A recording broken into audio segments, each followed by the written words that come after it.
ओम नमः सिद्धेभ्यः। मंगलमय मंगलकरं वीतरागविज्ञान नमो ताहि जाते भये आदि महा हरिमंगल करि हो महाग्रंथ करण को काज जाते मिले समाज सब पावे निज पद राज। मोक्ष मार्ग प्रकाशक ग्रंथ राज के 7वें अधिकार पर हमारी चर्चा चल रही है और इसमें प्रारंभिक प्रकरण है निश्चयाभासी का। निश्चयाभासी जीव किस प्रकार से स्वच्छंदताएं ग्रहण करता है, कैसे उसके जीवन में स्वच्छंद वृत्ति देखी जाती है, ये सब टोडरमल जी बता रहे हैं। उसकी मान्यता भी बता रहे हैं और उसकी मान्यता गलत क्यों है ये भी बता रहे हैं। तो दोनों चीजों को देख करके हमको ये सीख लेनी है कि शास्त्रों को पढ़ करके कहीं हम भी वैसा ही अर्थ तो नहीं कर लेते, कहीं हम भी उसी तरह से विपरीतताएं तो ग्रहण नहीं कर लेते। ये हमको विचारना चाहिए, विचार करने योग्य बातें हैं। 5 तरह की स्वच्छंदताएं यहाँ पे टोडरमल जी ने वर्णन किया था शुरू में, जिसमें से 4 की बात हम कर चुके हैं। सबसे पहले शास्त्राभ्यास करना निरर्थक है ऐसा बताया था। उसके बाद फिर मतलब बताया था का मतलब वो सामने वाले की स्वच्छंदता बताई थी। टोडरमल जी ने तो ये बताया कि निरर्थक नहीं है ना, पूरी तरह से सार्थक है। उसके बाद फिर बात चली तो तत्व विचार तत्व चिंतन आदि व्यर्थ है। फिर उसके बाद बात चली तो तपश्चरण आदि क्लेश है। फिर और बात चली तो व्रत आदि बंधन है, व्रत आदि में पड़ना बंधन है। ये चौथा बिंदु था जिसकी चर्चा कल तक हमारी हुई। अब उसका एक आखिरी और स्वच्छंदता है जिस पर यहाँ पे टोडरमल जी थोड़ा ध्यान दिलाना चाह रहे हैं अपन लोगों का। पूजन आदि कार्यों को शुभाश्रव जानकर हेय मानता है। माने जो पूजन आदि कार्य हैं, पूजन आदि कार्य माने पूजन का तो सिर्फ एक नाम है, शुभ भाव है ना, या शुभ भावों के साथ होने वाली शुभ क्रिया। देखो सब चीजें ले ली टोडरमल जी ने, सब स्वाध्याय की बात आ गई, चिंतन की बात आ गई, तप की, व्रत की, और अब क्या बचा कि अब शुभ क्रियाएं। माने कुल मिला के जो भी एक श्रावक के जीवन में शुभ आचरण होता है वो इन 5 तरह का ही तो होता है, और ये स्वच्छंद इन 5 का ही निषेध करता है। न इसके कोई व्रत है, न इसके कोई तप है, न कोई इसके स्वाध्याय की रुचि है, न इसको तत्व चिंतन की कोई लगन है, और अब कोई भी में शामिल हो जाती है। इसमें आप सब चीजें लगा लीजिएगा।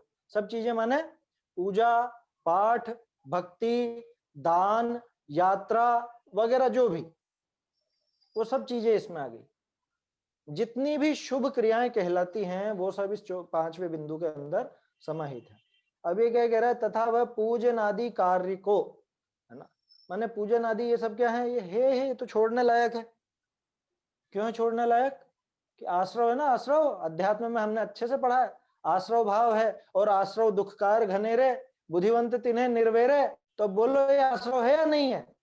क्या आश्रव तो है साहब, आश्रव है तो हमने निवारण कर दिया, इनका छोड़ दिया है? कितना सीधा सा तर्क है उसके पास कि जब ये आश्रव भाव है और आश्रव भाव दुखकारी है तो इनको छोड़ना उचित ही तो है, गलत क्या है उसमें?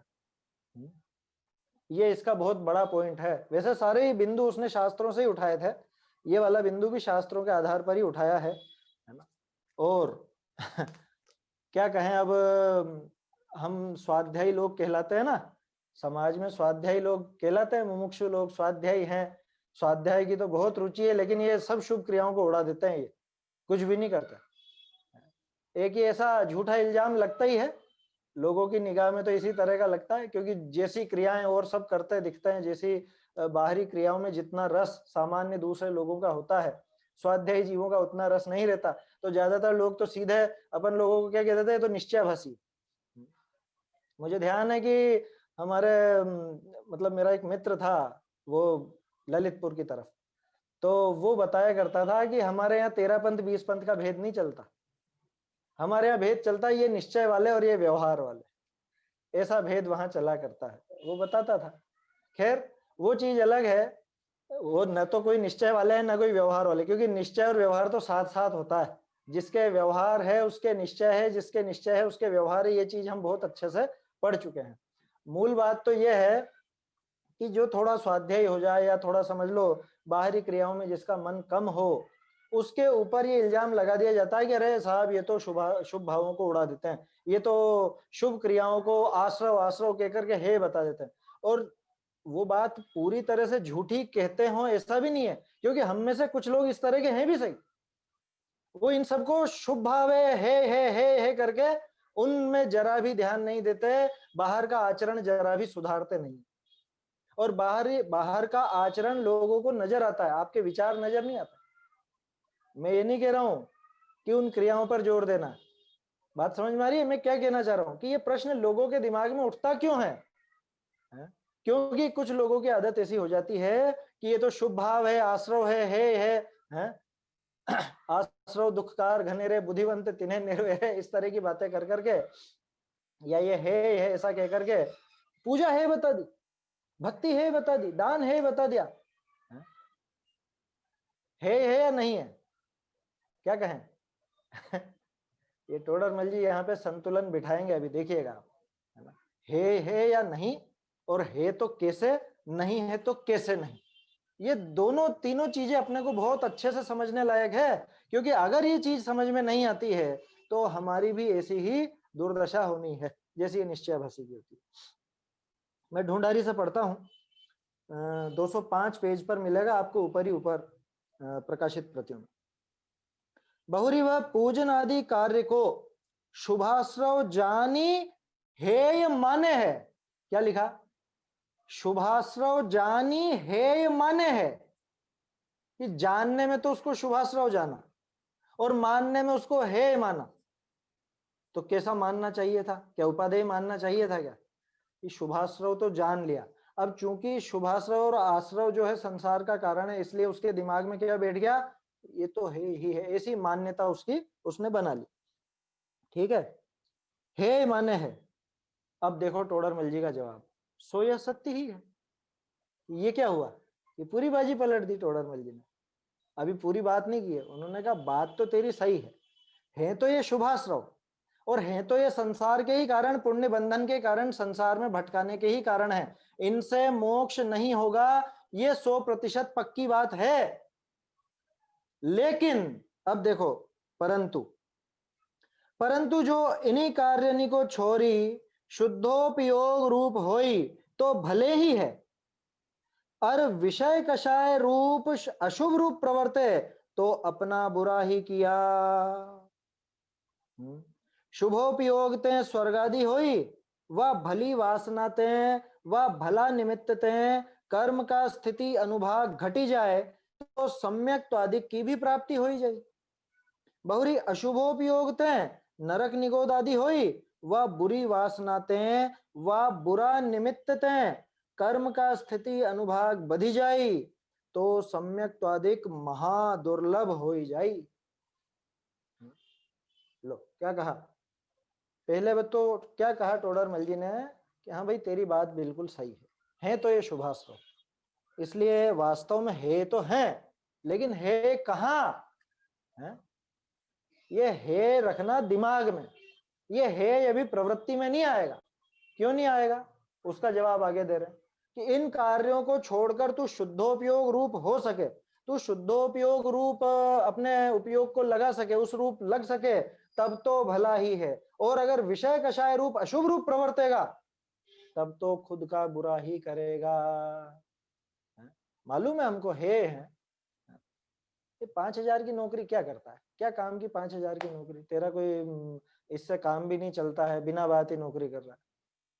देखो बुरा कहा ना, 5,000 की नौकरी बेकार कही छोड़ दी, क्या होगा कि अगर तू 5,000 की नौकरी छोड़ करके 50,000 की नौकरी करे, व्यापार धंधा करे, तब तो भला है। लेकिन अगर तूने है कह करके ये नौकरी भी छोड़ दी तो अभी तो एक टाइम का खाना खा भी लेता था, अब तो भूखा मर जाएगा। अब क्या होगा है? भूखा ही मरेगा फिर तो।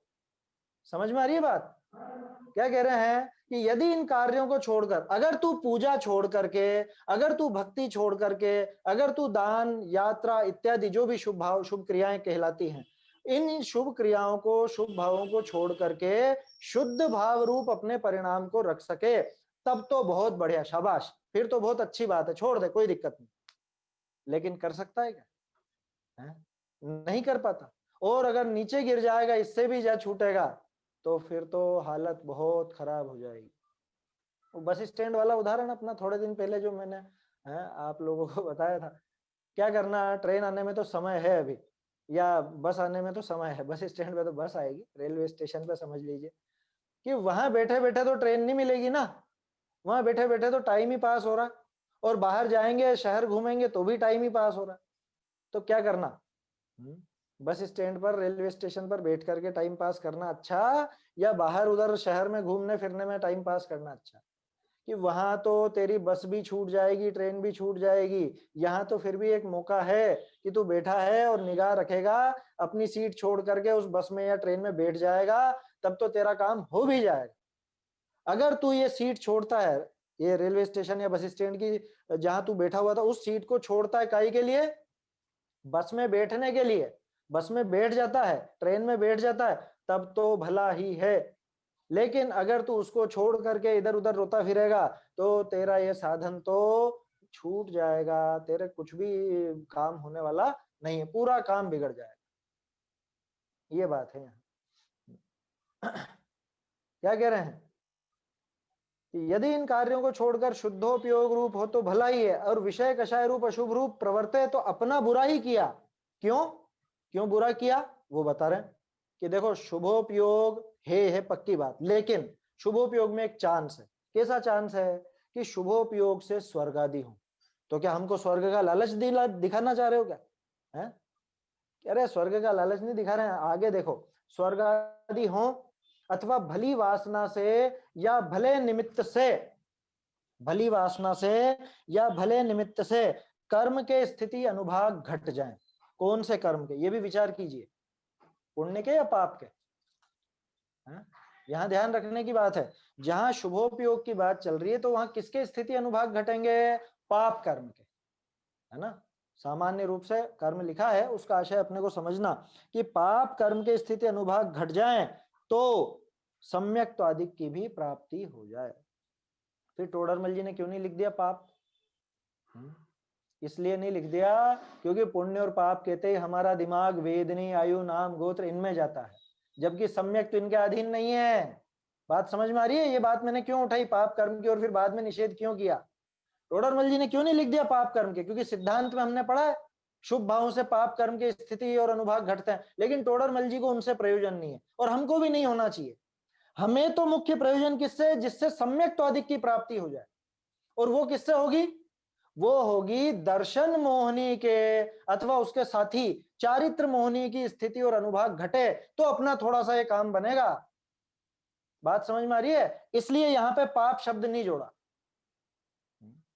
हम लोगों ने निशान लगाया था पहले कि पाप लिख देना चाहिए यहाँ, फिर विचार किया तो कि पाप कर्म का माने वो जैसे, वैसे तो वो सभी पाप कर्म है, दर्शन मोहनी आदि भी पाप कर्म ही है, लेकिन पाप कर्म कहते से आपके दिमाग में क्या आता है? असता वेदनी, है ना। नीच आयु, नीच गोत्र, नीच नाम कर्म जो भी है, अशुभ नाम कर्म जिसको आप कहते हैं, यही सब आते हैं ना। इतनी बुद्धि कौन लगाता है कि वो भी तो पाप है? वहां का इशारा करना चाह रहे हैं टोडरमल जी। टोडरमल जी मनोविज्ञान बहुत जबरदस्त था उनका, साइकोलॉजी जानते थे, इसलिए वो एक एक शब्द तोल तोल कर लिखते थे। तो भली वासना से, अब ये भली वासना कैसी और भला निमित्त कैसा? पीछे देखिए, शुभोपयोग से स्वर्ग आदि हो, मिल गया स्वर्ग। अब क्या होता है, स्वर्ग में सम्यक दृष्टि, मिथ्या दृष्टि कोई अलग अलग जगह रहते हो ऐसा तो नहीं है, वहीं सम्यक दृष्टि भी है, वहीं पे मिथ्या दृष्टि भी है। अब वो जो सम्यक दृष्टि है अथवा भद्र मिथ्या दृष्टि भी है, वो लोग जाते हैं भगवान के समो शरण में, वो लोग जाते हैं नंदीश्वर द्वीप आदि। तो ये भी कौतूहल वश अगर उनके साथ चला जाए तो एक मौका मिल गया ना, मौका मिल गया ना, पुण्य से ये मौका मिल गया ना अपने को, उनकी संगति मिल गई। अब कदाचित मान लो उनके साथ साथ गया और वहां पे सम्यक आदि प्राप्त कर ले तो कितना भला हो गया इसका। ये मौका दिलाने का काम ये शुभ भाव करता है। ये जो शुभ परिणाम जिसका ये निषेध कर रहा था, इस शुभ परिणाम से वो मौका मिल जाता है। फिर भी दिमाग में वो तो पक्का रखना है, तो आश्रव है, तो है, लेकिन है ऐसा नहीं कि अभी मैं क्रिया में छोड़ बैठूं, वो शुभ भाव छोड़ बैठूं, क्योंकि छोड़ दूंगा तो कहां जाऊंगा? शुद्ध तो पकड़ा नहीं है, शुद्ध नहीं पकड़ा, शुभ को भी छोड़ दिया तो अब क्या बचा? तीसरी गति तो कौन सी है? अशुभ की ही है। फिर तो अशुभ ही होना है। चौथी दशा कुछ है नहीं, यहाँ पे तीन ही दशाएं हैं, शुभ अशुभ या शुद्ध। शुद्ध था नहीं, शुभ को छोड़ बैठा तो अशुभ ही होगा। और ये जो पैराग्राफ है ना 4 लाइन का, ये असल में इस बात का है, ये इसका जवाब है कि बुरा कैसे हुआ। मैंने हे मानकर ये जो शुभ भाव है, शुभ क्रियाएं हैं, इनको छोड़ दिया तो बुरा कैसे हुआ? बुरा ऐसे हुआ कि तूने छोड़ा शुभ और तूने अपनाया अशुभ। शुभ जो था वो तो स्वर्ग आदि में या भली वासना या भले निमित्त दिलाने में निमित्त था, उसके निमित्त से ये चीजें मिल जाती थी, उसके निमित्त से कर्म के स्थिति अनुभाग घट जाते थे। आया समझ में? है ना? और तो सम्यक तो अधिक की भी प्राप्ति हो जाए। ये 3-4 काम बताए ना, स्वर्ग आदि या भली वासना या भला निमित्त, ये या फिर ये इसके साथ साथ कर्म के स्थिति अनुभाग घट गए, तो कर्म की स्थिति अनुभाग घटने से सम्यक तो मिल जाएगा? कह रहे नहीं मिलेगा, लेकिन सम्यक तो होने के पहले ये सारी चीजें होती हैं या नहीं होती? बताओ प्रायोग्य लब्धि में क्या होता है? प्रायोग्य लब्धि में स्थिति तो घटती है, अंतर कोड़ा कोड़ी के रह जाते हैं सारे के सारे, यही तो होता है। और क्या होता है? तो स्थिति घटना भी एक कारण है ना उसमें, उससे सम्यक दर्शन नहीं होगा, ये 100% पक्की बात है। ये तो पक्का बिठा के रखना दिमाग में कि मात्र स्थिति घटने से सम्यक तो नहीं होगा, उसमें तो अपना पुरुषार्थ चलेगा तो ही जाकर के वो सम्यक्त का कार्य होगा, ये 100% पक्की बात है। लेकिन ये काम पहले होता है या नहीं? भूमिका बनेगी या नहीं? कि भूमिका बनेगी। और भूमिका बनाने में ये देव शास्त्र गुरु का जो योग है, या जिनको आप ये शुभ भाव कहते हो, शुभ क्रियाएं कहते हो, ये उस भूमिका को तैयार करने में सहायक हैं। कैसे है? बताओ, फसल किससे उगेगी? फसल तो बीज से उगेगी ना। तो बीज पे ध्यान दो, वो खेत को नरम करना, वो मिट्टी को खोदना, क्या करते हैं वो, निदाई गुड़ाई वगैरह जो भी कहलाता है ना, हल चला करके मिट्टी को ऐसे नरम बनाते हैं, उससे उससे फसल उगती है क्या? कि उससे तो नहीं उगती, लेकिन उसके बिना भी नहीं उगती। फसल उगने के पहले वो सारा कार्य होना जरूरी है। अगर वो सारा काम नहीं होगा तो भी फसल नहीं उगेगी। ये तो पक्का पता है कि उससे फसल नहीं उगेगी, बीज से ही फसल उगेगी। लेकिन वो बीज कहां पे बोया जाएगा? पत्थर में है? वो बीज बोने के लिए भूमि की नरमाई भी तो चाहिए ना। तो वो भूमि की नरमाई के लिए ये जो शुभ भाव है, जिनको आप शुभाश्रव कहते हो, है ना, शुभाश्रव कहने में दिक्कत नहीं है कहने में भी दिक्कत नहीं है, लेकिन हे मान के तत्काल छोड़ देने में बहुत बड़ी दिक्कत। मैं अगर 5वीं सीढ़ी पर पैर रखता हूं तभी जाकर के चौथी सीढ़ी से पैर हटाता हूं। अब 5वीं सीढ़ी से भी पैर, उस पर भी पैर नहीं रखूं और चौथी से भी हटा लूं, तो अब क्या दशा होगी? कि अब तो दांत ही टूटेंगे। है समझ में? अब तो सीधा सीढ़ियों से गिरेगा और दांत तुड़वाएगा, और कुछ होने जाना नहीं है। ठीक ये की यही व्यवस्था यहाँ है। शुद्धोपयोग समझ लो 5वीं सीढ़ी, शुभोपयोग समझ लो चौथी सीढ़ी। अब उसके नीचे जमीन पे धराशायी होना है तो वो तो अशुभ भाव की भूमिका है ही सही। तो आया समझ में ये क्यों बुरा हुआ? ये तो हुई शुभोपयोग से क्या होता है वो बात, और अशुभोपयोग से भी देख लो। और अशुभोपयोग से नरक निगोद आदि हो, अथवा बुरी वासना से या बुरे निमित्त से कर्म के स्थिति अनुभाग बढ़ जाएं, है ना। वैसे तो पाप के बढ़ते हैं, लेकिन पाप में सारी चीजें आ गई, दर्शन मोहनी भी आ गया, असता वेदनी वगैरह वो सब आ गए। तो इनके स्थिति अनुभाग बढ़ जाए तो सम्यक तो अधिक महादुर्लभ हो जाए। नहीं हो जाता है महादुर्लभ? यार साहब 7वें नरक में भी तो हो जाता है सम्यक दर्शन, कि तुम्हें पता है कितनों को हुआ अभी तक है? वहां रेशो कितना है?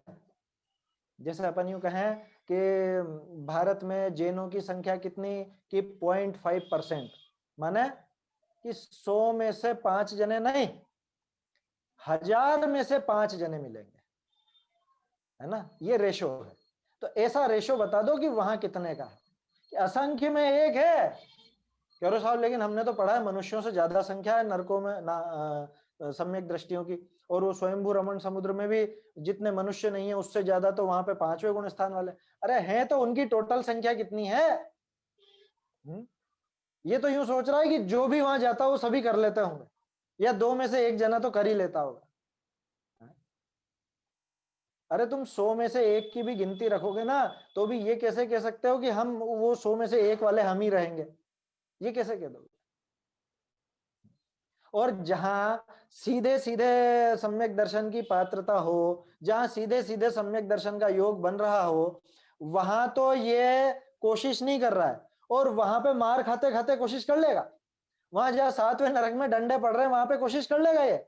है किसी विडंबना?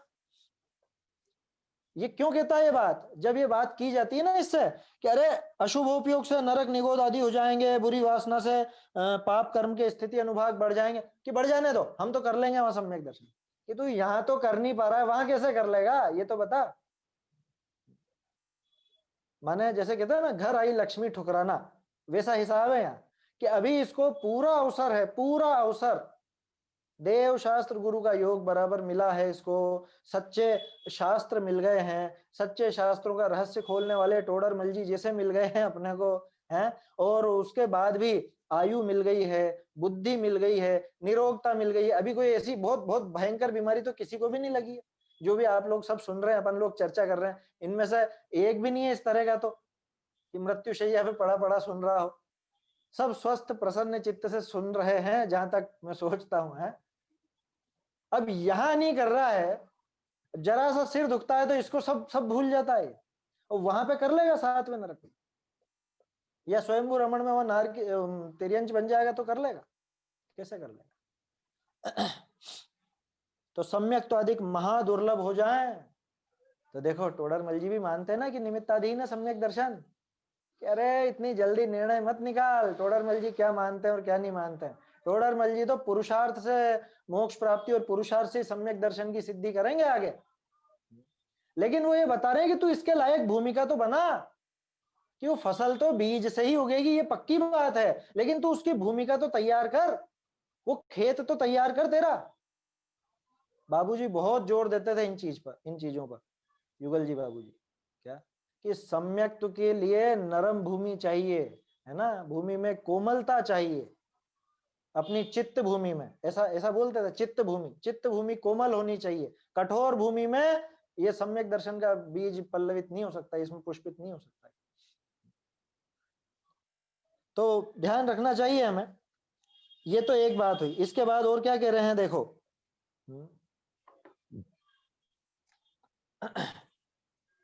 दुर्लभ हो जाए बहुरी शुभोपयोग होते हैं। अब दूसरा बिंदु, शुभोपयोग और अशुभोपयोग में अंतर। बहुरी शुभोपयोग होते हैं कषाय मंद हो है, अशुभोपयोग होते हैं तीव्र हो है। सो मंद कषाय का कार्य छोरी तीव्र कषाय का कार्य करना तो ऐसा है जैसे कड़ी वस्तु न खानी और विष खाना। सो यह अज्ञानता है। क्या कहा, कितना सीधा सा उदाहरण। बोलो, नीम की चटनी खानी है कि जहर खाना है? कह रहे आप पूजा आदि को नीम की चटनी कह रहे हो? कह रहे हम ये बता रहे हैं कि वो जो अशुभ भाव है वो जहर है। अब बोलो क्या खाना पसंद करोगे? अभी आजकल तो वो बहुत लोग काढ़ा पी रहे हैं ना, है, गिलोय का और वो चिरायते का, कड़ी कुटक का, तरह तरह का। कोरोना ने सबको काढ़े पिला दिए। तो वो काढ़ा पीना पसंद है या कोरोना होना पसंद है? क्या पसंद है? कि भैया काढ़ा पी लो जिसमें ठीक है। कि श्रेष्ठ दशा क्या है, कि श्रेष्ठ तो दोनों ही नहीं है। हम क्यों काढ़ा, वो काढ़ा काढ़ा क्यों पिए, हमारी जीवन क्यों खराब करें? लेकिन अब क्या करें, पूरी तरह से स्वास्थ्य स्वस्थ नहीं रह सकते, इतनी इम्यूनिटी नहीं है हमारी, तो ठीक है अभी कड़वा काढ़ा ही पियो। तो टोडरमल जी ने ये उदाहरण क्यों दिया, ये सोचिए आप। तो टोडरमल जी ने बात संभाल ली, नहीं तो अभी अरे शुभ भाव बहुत बढ़िया, शुभ भाव बहुत बढ़िया, टोडरमल जी ने कहा। टोडरमल जी ने कहा शुभ भाव है कड़वी दवा की तरह, है ना, वो कड़वी चीज है, कड़ी चीज तो नहीं खानी। और ये अशुभ भाव क्या, फिर ये क्या मीठी है क्या? नहीं, ये तो विष है। अब कौन इस पर उंगली उठा सकता है? टोडरमल जी की सोच पर क्या करें, लेकिन अब बहुत से लोग ऐसे होते हैं जिनको टोडरमल जी पे भी उंगली उठाने में मजा आता है। कुछ लोगों ने इन चीजों पर ही बहुत बहुत व्याख्याएं कर दी कि अरे इन्होंने शुभ भाव को ऐसा बताया वैसा बताया। क्या बताया उसको तुलना देखो और क्यों बताया वो सारा समझो। टोडरमल जी पे आप कैसे उंगली उठा सकते हो? आप देखते नहीं हो टोडरमल जी ने क्या क्या चीजें पढ़ी हैं और क्या क्या चीजों पर व्याख्या की है। आप कर्णान योग के ग्रंथ लेकर के और अपने तर्क देने लग जाते हो। टोडरमल जी कर्णान योग नहीं जानते थे? हैं? टोडरमल जी ने लब्धिसार की टीका लिखी है, क्षपणासार की टीका लिखी है, सम्यक ज्ञान चंद्रिका में अर्थ संदृष्टि अधिकार लिखा है खुद से, और इतने ग्रंथों का अध्ययन किया। आप उन पे उंगली उठाना चाहते हो? मैं ये बात इसलिए कह रहा हूं क्योंकि अब हैं कुछ ऐसी चीजें भी हैं, है ना, मैं ज्यादा उनका खुलासा नहीं करना चाहता। कुछ लोगों ने ऐसे टिप्पणियां लिखी हैं, कुछ लोगों ने ऐसे ग्रंथ भी लिख दिया। अब ग्रंथ के अंदर ही कि मोक्ष प्रकाशक में इस तरह से है, लेकिन वहां पे ऐसी बात मिलती है, वहां ऐसी बात मिलती है। आप अपेक्षा समझो टोडरमल जी क्या कहना चाह रहे हैं और किससे कह रहे हैं। मैंने पहले भी शायद 2-3 बार ये बात कही है, जो लिखा है मात्र उतनी पंक्ति का अर्थ नहीं निकलता, प्रकरण क्या है उस अनुसार अर्थ निकलता है। क्योंकि जो तर्क अभी हम देख रहे हैं, जिनको अभी हम कुतर्क कह रहे हैं, यही चीजें लेकर के व्यवहाराभासी जीव को समझाएंगे टोडरमल। आया समझ में? और निश्चयाभासी को समझाने के लिए व्यवहाराभासी वाले तर्क भी टोडरमल जी यहाँ लगा रहे हैं। तो टोडरमल जी की बुद्धि पर शंका रखने वाला खुद ही अभी शंकित है, बहुत बुरी तरह से शंकित है ना, उसको पक्षपात है। चलिए खैर, है ना, ऐसे व्यक्ति से अपने को अभी मतलब भी नहीं है। अपन तो टोडरमल जी क्या समझाना चाह रहे हैं वो समझें अच्छे से। क्या कहा? शुभोपयोग में एक और काम कि शुभोपयोग होते हैं कषाय मंद हो, ये तो पक्की बात है कि कषायों की मंदता रहती है शुभ भाव में। सम्यक दर्शन नहीं बोल रहे हैं, शुभ भाव में कषायों की मंदता होती है, ये तो सर्वमान्य तथ्य है, इसमें क्या दिक्कत है। और अशुभोपयोग होते हैं तीव्र हो है, ये पक्की बात है। सो मंद कषाय का कार्य छोड़ के तीव्र कषाय का कार्य करना कैसा बता दिया कि कड़ी वस्तु छोड़कर जहर खाना, ऐसा है। तो ये तो अज्ञानता है। क्यों? क्योंकि भाई कषाय बराबर आकुलता बराबर दुख, ये पढ़ा है ना पहले अपन ने। इच्छा बराबर कषाय बराबर आकुलता बराबर दुख, ये सब पढ़ा है। तो बताओ, मंद कषाय बराबर मंद आकुलता, तीव्र कषाय बराबर तीव्र आकुलता, या सीधे शब्दों में कहूं तो तीव्र कषाय बराबर तीव्र दुख, मंद कषाय बराबर मंद दुख, ऐसा है या नहीं है? ऐसा। तो फिर अब बोलो, ज्यादा दुखी होना, तीव्र दुखी होना ज्यादा अच्छा है या मंद दुखी होना ज्यादा ठीक है? उसकी बनिस्पत ठीक तो दोनों ही नहीं है, कि हम तो दुखी ही नहीं होना चाहते, वो तो श्रेष्ठ दशा है। लेकिन अभी सुख नहीं मिला है, तब तक क्या करोगे? कि नरकों की मारकाट अच्छी है या स्वर्ग में एक चांस जो मिल जाता है वो चांस अच्छा है? स्वर्ग की लिप्सा नहीं है, ध्यान रखना, स्वर्ग का लालच भी नहीं दिला रहे हैं। बात तो इतनी है कि सम्यक दर्शन हमको प्राप्त करना है, तो वो सम्यक दर्शन के लिए मौका कैसे बनेगा, या सम्यक दर्शन के लिए वो अवसर कैसे आएगा, उस अवसर को भुनाने की यहां पर बात चल रही। देखो अब आगे एक और तर्क उसी का, शास्त्रों का आधार लेकर के तर्क करना। बहुरी वह कहे है कि शास्त्र विषय शुभ को समान कया है, ताते हमको तो विशेष जानना युक्त नहीं, कि हम क्यों इस झगड़े में पड़े। शास्त्रों में तो शुभ अशुभ दोनों को समान कहा है। जो पुण्य बेड़ी, जो स्वर्ण की बेड़ी बांधती त्यों लोह की भी बांधती है, पढ़ा है साहब हमने तो समय सार जी में, कि एक सोने की बेड़ी एक लोहे की बेड़ी है, दोनों ही बेड़ियां, हमको तो दोनों ही नहीं चाहिए। हमको क्या उसमें चक्कर में पड़ना, दोनों समान है। दोनों समान है का अर्थ क्या लिया उसने? सोचो आप, उसने कहा दोनों समान है तो कुछ भी करो, फिर दोनों समान है तो कुछ भी करो, अपन क्यों विकल्प में पड़े? शुभ करेंगे तो भी संसार में ही रहेंगे, अशुभ करेंगे तो भी संसार में ही रहेंगे। तो दिक्कत क्या है? लगो ना, मन पड़े जो करो बस, अपने को ज्यादा विकल्प नहीं करना। क्यों? क्योंकि दोनों का फल तो संसार है। ये दोनों में समानता देखकर विपरीत ग्रहण किया आचार्य ने, इसलिए लिया था क्या? आचार्य ने तो दोनों से छूट करके तीसरी दशा पे जाने को कहा था, है ना, कि शुभ भाव अशुभ भाव ये दोनों समान है। स्वर्ण बेड़ी और लोह बेड़ी दोनों ही बेड़ियां हैं, दोनों ही बांधने वाली हैं, तो क्या करना कि दोनों ही बेड़ियों का बंधन तोड़ना। यह था आशय आचार्य देव का। और इसने आशय क्या ग्रहण किया कि ठीक है, किसी में भी बांध दो साहब, हम तो लोहे में भी खुश हैं और सोने में भी खुश हैं, बल्कि सोने की भी क्या जरूरत है, बेड़ी तो वो भी है, क्या फर्क पड़ता है।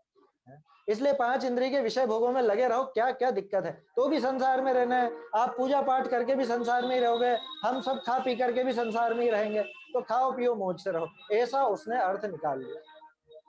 जबकि आचार्य तो दोनों से छुड़ा करके शुद्धता तक ले जाने की बात कर रहे थे। आया समझ? तो क्या कहा कि शास्त्र विषय तो शुभ अशुभ को समान कहा है, ताते हमको तो विशेष जानना युक्त नहीं, हम क्यों झगड़े में पड़े, हमको नहीं जानना। ताका समाधान, जे जीव शुभोपयोग को मोक्ष का कारण मानी उपादेय माने है, शुद्धोपयोग को नहीं पहचाने है, तिनको शुभ अशुभ दोनों को अशुद्धता की अपेक्षा व बंध कारण की अपेक्षा समान दिखाए है। ये एक और अपेक्षा खोली टोडरमल जी ने, चाहे तो आप नोट लगा लीजिए, पहले जो नोट करी थी ना अपन ने, कहां कहां पे अपेक्षाएं खोली हैं, तो जहां दोनों को समान कहा वहां पे क्या अपेक्षा है आचार्य देव की, किस अपेक्षा से समानता दिखाई है? अशुद्धता की अपेक्षा, एक अपेक्षा तो अशुद्धता की, दूसरी अपेक्षा बंधन के कारण की अपेक्षा। समानता क्यों है दोनों में कि अशुद्धता की अपेक्षा दोनों समान है, दूसरा दोनों ही बंधन के कारण है, तो बंधन के कारण होने की अपेक्षा भी दोनों समान है। ये तो हो गई अपेक्षा।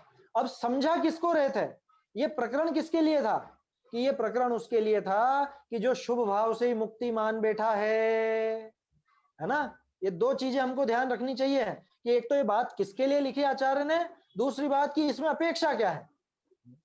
तो किसके लिए लिखी कि जो शुभ भाव से ही, शुभ भाव को पूरी तरह उपादेय मान बैठा है ना, वो बंधन का कारण होने पर भी उसको मोक्ष का कारण मान बैठा। दिक्कत क्या आ जाएगी उसमें मान भी लेगा तो दिक्कत ये आ जाएगी कि बंध के कारण को मोक्ष का कारण माना तो ये बंध तत्व और मोक्ष तत्व संबंधी भूल होगी। समझ में आ रही है बात? टोडरमल जी कितने गहरे तक ले जाते हैं, सोचो आप कि भाई मोक्ष तत्व संबंधी भूल हो जाएगी, बंध तत्व संबंधी भूल हो जाएगी, कैसे मोक्ष मार्ग में लगेगा, कैसे लग जाएगा, फिर ये कैसे प्राप्त कर लेगा मोक्ष को। तो ये भूल निकालने के लिए है ना, इसको दिखा रहे हैं कि तू जिसको मोक्ष का कारण मान बैठा है वो तो बंध का ही कारण है। कैसे बंध का कारण कि जैसे वो पाप बंध का कारण है वैसे ही ये पुण्य बंध का कारण है। तो ये उस जीव को बताया जिसके वो भ्रम पड़ा हुआ था, मोक्ष तत्व संबंधी बंध तत्व संबंधी भूल पड़ी हुई थी, उस जीव को ये दिखाया है। और इसने तो क्या अर्थ निकाला, ये तो पहले से ही नहीं लग रहा था, इसको तो वैसे ही मौत आती थी शुभ भावों के नाम पर। अब इसको तो मजा आ गया कि अरे वाह है, ये तो बिल्कुल समान कहे हैं, अब तो मजे आ गया, अब तो अपन अशुभ भाव में जी भर के लगो, कोई रोकने टोकने वाला नहीं। तो ये समझने लायक बात है, आचार्य जब लिखते हैं तो किसी को मुख्य करके लिखते हैं और किसी अपेक्षा से लिखते हैं। तो मुख्य किया यहाँ किसको कि जिसको इस शुभ भाव से मोक्ष नजर आता था उसको, उसकी दृष्टि से ये कथन किए गए हैं। और विवक्षा क्या है, अपेक्षा क्या है कि भैया बंधन का कारण दोनों है, दूसरी बात दोनों ही शुद्ध भाव नहीं है, दोनों ही अशुद्ध भाव है। तो अशुद्धता की अपेक्षा और बंधन के कारण की अपेक्षा ये दोनों समान है। आया समझ? और क्या कह रहे हैं, जे जीव शुभोपयोग को मोक्ष का कारण मानी उपादेय माने हैं, शुद्धोपयोग को नहीं पहचाने हैं। जो शुद्धोपयोग को पहचानता ही नहीं है, तिनको शुभ अशुभ दोनों को अशुद्धता की अपेक्षा व बंध कारण की अपेक्षा समान दिखाए हैं, उसको समान दिखाए। आवाज बराबर आ रही है ना मेरी? हाँ, ये बाहर क्या थोड़ा बाजों का शोर ज्यादा है अभी शादी ब्याह का मौसम चल रहा है। बहुरी तो शुभ भावनी विषय कषाय मंद हो। अब ये पूरा वहां तक लेकर के आ गए क्या, अगर शुभ भाव और अशुभ भाव के विषयों का, इनमें कषायों का विचार करें, परस्पर विचार करें, तो शुभ भावों में तो कषायों की मंदता है, इसलिए बंध हीन हो है। क्या कहा? बंधहीन हो है। अब कुछ लोग इसको ऐसा भी पढ़ सकते हैं, ताते बंध ही ना हो है, बंधन ही नहीं होता, ऐसा नहीं है, बंधहीन होता है। टोडरमल जी देखो आखिर तक पूरा का पूरा विषय समझाते हैं। शुभ अशुभ दोनों समान है, किसकी अपेक्षा? बंधन की अपेक्षा। ये तो हो गई समानता की बात। अब असमानता वाली बात क्या है कि अगर इनमें परस्पर विशेष विचार करें तो शुभ भाव में कषाय मंद है, और चूंकि कषाय बंध का कारण है तो जितनी कषाय उतना बंध, ऐसी गणित लगा सकते हैं अपन। कषाय मंद है तो बंध भी मंद होगा, बंध भी हीन होगा। कषाय अगर तीव्र है तो बंध भी तीव्र होगा, अधिक होगा। ताते बंध हीन हो है, और अशुभ भावनी विषय कषाय तीव्र हो है, ताते बंध बहुत हो है, वहां पे बंधन बहुत अधिक होता है। ऐसे विचार किए अशुभ की अपेक्षा सिद्धांत विशेष शुभ को भला भी कहिए है। ये क्या कर रहे हैं टोडरमल जी, कुछ समझ में ही नहीं आ रहा। पहले कह रहे थे शुभ भाव कोई भला नहीं है और ऐसा नहीं है, अब कह रहे हैं कि शुभ भाव को भला भी कहा जाता। अरे अपेक्षा ही दिखा रहे हैं वो, कि जहां पे भला कहा वहां किस अपेक्षा कहा, और जहां पे बुरा कहा वहां किस अपेक्षा कहा, कि आप उसके ही चिपक नहीं जाओ, आप उसी को मोक्ष का कारण नहीं मान लो, इस अपेक्षा उसको अशुभ के समान कहा है। इस मुख्यता से अपेक्षा क्या रखी? अशुद्धता की अपेक्षा और बंध कारण की अपेक्षा। अब जहां विशेष अलग अलग बताया है दोनों को, वहां क्या अपेक्षा है कि भाई वहां ये अपेक्षा है कि शुभ भावों में कषाय मंद होती है तो बंधन मंद होता है, और अशुभ भावों में कषाय तीव्र होती है तो बंधन तीव्र होता है, अधिक होता है। तो ये दोनों में भिन्नता भी दिख गई इसमें। दोनों में क्या अंतर है, क्या विशेषता है, वो भी नजर आ गई, और दोनों में क्या समानता है वो भी नजर आ गई। समानता किस अपेक्षा से थी वो टोडरमल जी ने अपेक्षा बता दी, और भिन्नता किस अपेक्षा से बताई वो भी यहाँ पर टोडरमल जी ने बता दी। आप सब ग्रंथ लेकर के बैठे हैं ना, मुझे सब लोग नजर आते नहीं है, जूम पर तो फिर भी दिख जाते हैं, बाकी यूट्यूब वगैरह पे नजर नहीं आते ना। मेरा सबसे निवेदन है ग्रंथ सामने रख करके बैठे तो विशेष चीजें ख्याल में आएंगी, और अपन जो आगे पीछे देखते हैं पेज पलट के वो आपको पकड़ में आएगा, आप निशान लगा सके, क्योंकि अब यहाँ पर यही बात आने वाली है।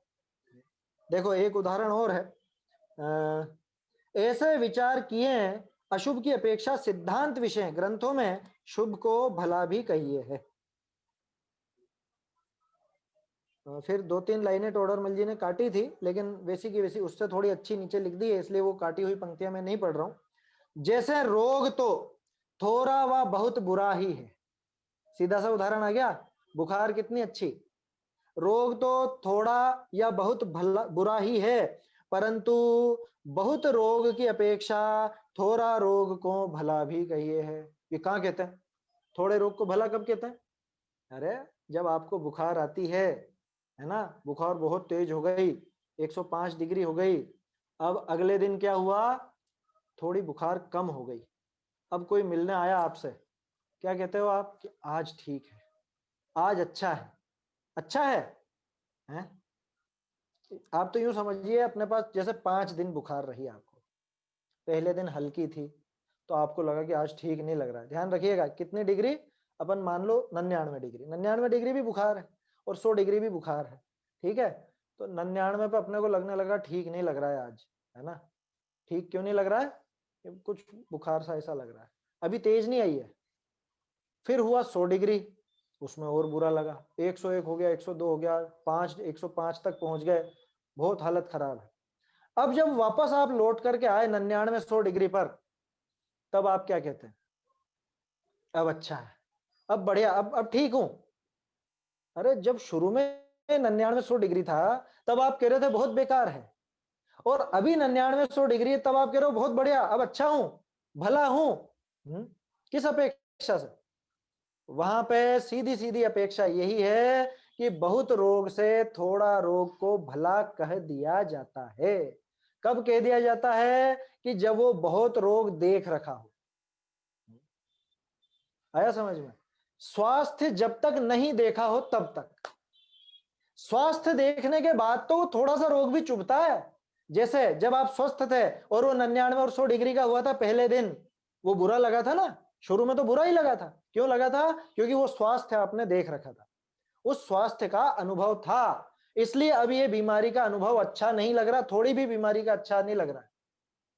लेकिन जब ज्यादा बीमार थे उसकी अपेक्षा जब कम, वापस से बुखार उतरने लगा, कम हो गया, तब आपके हाँ बढ़िया बढ़िया बढ़िया। क्यों? क्योंकि अभी आप स्वास्थ्य का अनुभव नहीं कर रहे थे, अभी आप बहुत ज्यादा तकलीफ में थे। तो ये अपेक्षा है। क्या कहा? जैसे रोग तो थोड़ा व बहुत बुरा ही है, परंतु बहुत रोग की अपेक्षा थोड़ा रोग को भला भी कहिए। ये तो लौकिक उक्ति है ना। तो किसी को शंका तो नहीं है ना कि थोड़े रोग को कौन भला कहता है? कि जो बीमार पड़ा हो ना बुरी तरह से, वो कहता है, वो कहता है। और अभी हम बहुत बुरी तरह बीमार हैं, संसार में है, इसलिए ताते हैं। एक सेकंड। जैसे रोग तो थोड़ा व बहुत बुरा ही है, परंतु बहुत रोग की अपेक्षा थोड़ा रोग को भला भी कहिए है। ताते शुद्धोपयोग ना ही होई, जब तक स्वास्थ्य नहीं हो तब अशुभ ते छूटी, शुभ विषय प्रवर्तन युक्त है। 105 से उतरकर 99 100 डिग्री तक आना युक्त है, उचित है, अच्छा है ना, कि यह स्वस्थ होने की निशानी है। क्या कहेंगे डॉक्टर या वैद्य कि अब ये ठीक हो रहा है, रिकवर हो रहा है ना, मरीज अब स्वस्थ दशा की तरफ बढ़ रहा है, तब तक वो प्रवर्तन युक्त ही है। शुभ को छोरी अशुभ विषय प्रवर्तन युक्त नहीं। कितना सीधा सा उदाहरण से समझा दिया टोडरमल जी ने कि भैया वो जैसे बड़ी बीमारी से कम बीमार दशा में आना तो अच्छा है, कब तक? कि जब तक वो स्वास्थ्य की प्राप्ति नहीं हो तब तक। लेकिन कम बुखार से तीव्र बुखार में ज्यादा जाना ज्यादा अच्छा नहीं। उसमें तो अब अगर ये वापस से तीव्र में गया तो टाइफाइड बन जाएगा इसका। बुखार बार बार उतर के फिर चढ़ रही है, फिर उतर रही है, फिर चढ़ रही है, तो टाइफाइड हो जाएगा। ऐसा ही होता है ना टाइफाइड में। हाँ? मुझे ज्यादा ज्ञान नहीं है बीमारियों का, बचपन में हुआ तो था लेकिन अब ध्यान नहीं। तो कहने का अर्थ यह है कि भैया क्या चाहिए, बड़ा रोग चाहिए कि छोटा रोग चाहिए? कि नहीं साहब निरोग दशा चाहिए। कि जब तक निरोग दशा नहीं हो तब तक क्या करना? कि रोग को कम करने का उपाय करना, है ना। तो अशुभ से शुभ में आना तो ठीक है, अच्छा ही कहा जाएगा, कोई दिक्कत नहीं है उसमें, अच्छा कहा जाएगा, ध्यान रखिएगा, मानना नहीं है उसको अच्छा। क्योंकि अगर उसको मान लिया तो भी गड़बड़ है, मान लेगा तो उसमें अटक जाएगा, तो फिर अपने को व्यवहाराभासी बना करके टोडरमल जी समझाएंगे। अभी निश्चयाभास में पड़ा हुआ है। अब इसके साथ पेज नंबर 253 निकालिए, वहां का जो विषय वो बिल्कुल इससे मिलता हुआ है, उस पर मैं आपको दिखाता हूं। 253 पर नीचे ही नीचे आखिरी पैराग्राफ। फिर हम पूछते हैं, मिला? फिर हम पूछते हैं कि व्रताधिक को छोड़कर करेगा क्या है? ये भी बता दे कि तू कह रहा है दोनों समान है, दोनों समान है, दोनों एक जैसे ही हैं, तो और इसको छोड़ दो या ग्रहण करो, कोई दिक्कत नहीं। कि छोड़ के करेगा क्या? यदि हिंसादि रूप प्रवर्तेगा तो वहां तो मोक्ष मार्ग का उपचार भी संभव नहीं है। वहां प्रवर्तने से क्या भला होगा? ये कि ये बात आ चुकी है, पहले देख चुके हैं अपन इसी पेज पर, मतलब 205 पेज पर, है ना। नरकादि प्राप्त करेगा, इसलिए ऐसा करना तो निर्विचारीपना है, मूर्खता है, मूर्खता। तथा व्रताधिक रूप परिणति को मिटाकर केवल वीतराग उदासीन भाव रूप होना बने तो अच्छा ही है। जैसे यहां लिखा था ना 205 पे कि अगर शुद्धोपयोग हो, क्या गया, कहाँ गया वो? हाँ, इन कार्यों को छोड़कर शुद्धोपयोग रूप हो तो भला ही है। शुरू ही में लिखा था 205 पेज पर, वैसी की वैसी बात है यहाँ 254 पर। व्रताधिक परिणति को मिटाकर केवल वीतराग उदासीन भाव रूप होना बने तो अच्छा ही है, तब तो बहुत बढ़िया। वह निचली दशा में हो नहीं सकता, लेकिन लो दिक्कत खड़ी हो गई कि वो तेरी भूमिका में दिख नहीं रहा हमको ऐसा होता हुआ। इसलिए क्या करना कि व्रतादि साधन छोड़कर स्वच्छंद होना योग्य नहीं है, उचित नहीं है। ये कि यही बात जो अभी अपन ने पढ़ी है, शुभ को छोड़कर अशुभ में प्रवर्तना योग्य नहीं है। इस प्रकार श्रद्धान में निश्चय को और प्रवृत्ति में व्यवहार को, खैर ये तो व्यवहार उभयाभासी का प्रकरण है मेरे ख्याल से, हाँ उभयाभासी का ही है, तो वो इस तरह से गड़बड़ करता है। उभयाभासी में दोनों का रिवीजन है, निश्चयाभासी का भी और व्यवहाराभासी का भी, और दोनों की मान्यताएं सुधारने में वो उभयाभासी के जो व्याख्यान है वो भी काम आता है। तो समझ में आ रही है बात? तो इसलिए क्या करना, शुभ भाव तो आश्रव है, बंधन के कारण है, संसार में भटकाने के कारण है। क्या करना कि ये मान लेना, लेकिन अभी कमजोरी है ना, तो कमजोर भूमिका में वो आगे जो हम सुख चाहते हैं उस सुख की भूमिका तैयार करने के लिए इसको एक झटके से छोड़ देना उचित नहीं। ये उसकी भूमिका के लिए कार्यकारी है। इस इतना कार्यकारी जान करके शास्त्रों में इसको भला भी कह दिया है ना, भला भी कह दिया है। कह दिया है माने अपेक्षा है, मानने की बात जहां आएगी वो तथ्य है। क्या भला मानना वो गड़बड़ हो जाएगी, भला मानने में मिथ्यात्व है, कह देने में अपेक्षा है। ये हमको बारीकी समझनी चाहिए, सीखनी चाहिए। टोडरमल जी जिस तरह से अर्थ निकालते हैं, शास्त्रों के अर्थ निकाल के बताते हैं, वो हमको गंभीरता से विचार करना चाहिए और सीखना चाहिए, है ना। समय तो हो गया है और लगभग लगभग ये प्रकरण भी अपना पूरा हो गया है ना। बाकी तो थोड़ा सा एकाध इसमें तर्क और है कि कामादि या क्षुधादि मिटाने की अशुभ रूप प्रवृत्ति तो हुए बिना नहीं रहती, वो तो बिना इच्छा किए ही हो जाती है। और शुभ भाव की तो इच्छा करनी पड़ती है, और ज्ञानी को इच्छा करना नहीं है, तो जो हो रहा है होने देते हैं हम तो, इसलिए उसका विकल्प नहीं करते। इसलिए हम ये हमारी जो प्रवृत्ति दिख रही है आपको विषय भोगों में, ये सहज प्रवृत्ति है, ये हमारी सहज प्रवृत्ति है। शुभ भाव तो जबरदस्ती करना पड़ता है, और जबरदस्ती कुछ करना नहीं है ज्ञानी को, इसलिए हम वो नहीं करते। तो कितना यहाँ पे टोडरमल जी ने संभाला है और अच्छा जवाब दिया है कि शुभ प्रवृत्ति में उपयोग लगने से तथा उसके निमित्त से विरागता बढ़ने से ये कामादिक हीन होते हैं, और क्षुधादिक में भी संक्लेश थोड़ा होता है। इसलिए शुभोपयोग का अभ्यास करना, प्रैक्टिस करना। क्यों कि ये प्रैक्टिस आगे काम आएगी। उद्यम करने पर भी यदि कामादिक व क्षुधादिक पीड़ित करते हैं तो उनके अर्थ जिससे थोड़ा पाप लगे वह करना। क्या मतलब कि अरे भैया जिसमें कम से कम पाप हो वो करना, यूं कह रहे हैं, यूं नहीं कह रहे हैं कि थोड़ा पाप तो कर लेना, थोड़ा पाप करने की छूट नहीं है, यहाँ कह रहे हैं बड़ा पाप नहीं करना। आया समझ में? ये है मुख्य बात यहाँ पर। तो ये चीजें हमको समझना चाहिए, है ना। ये इसमें खास पंक्ति एक है, शुभोपयोग को छोड़कर निशंक पाप रूप प्रवर्तन करना तो योग्य नहीं है। आखिरी पंक्ति जो है ये हमारे जीवन में हमको ध्यान में रहनी चाहिए। भैया निशंक पाप रूप प्रवर्तन नहीं होना चाहिए, चाहे गृहस्थी का काम हो, चाहे बाहरी और चीजों का काम हो, लौकिक व्यवहार का काम हो, जिसमें अधिक पाप हो वो कार्य नहीं करना, कभी भी नहीं करना। कम से कम पाप में अपना निपटारा हो जाए।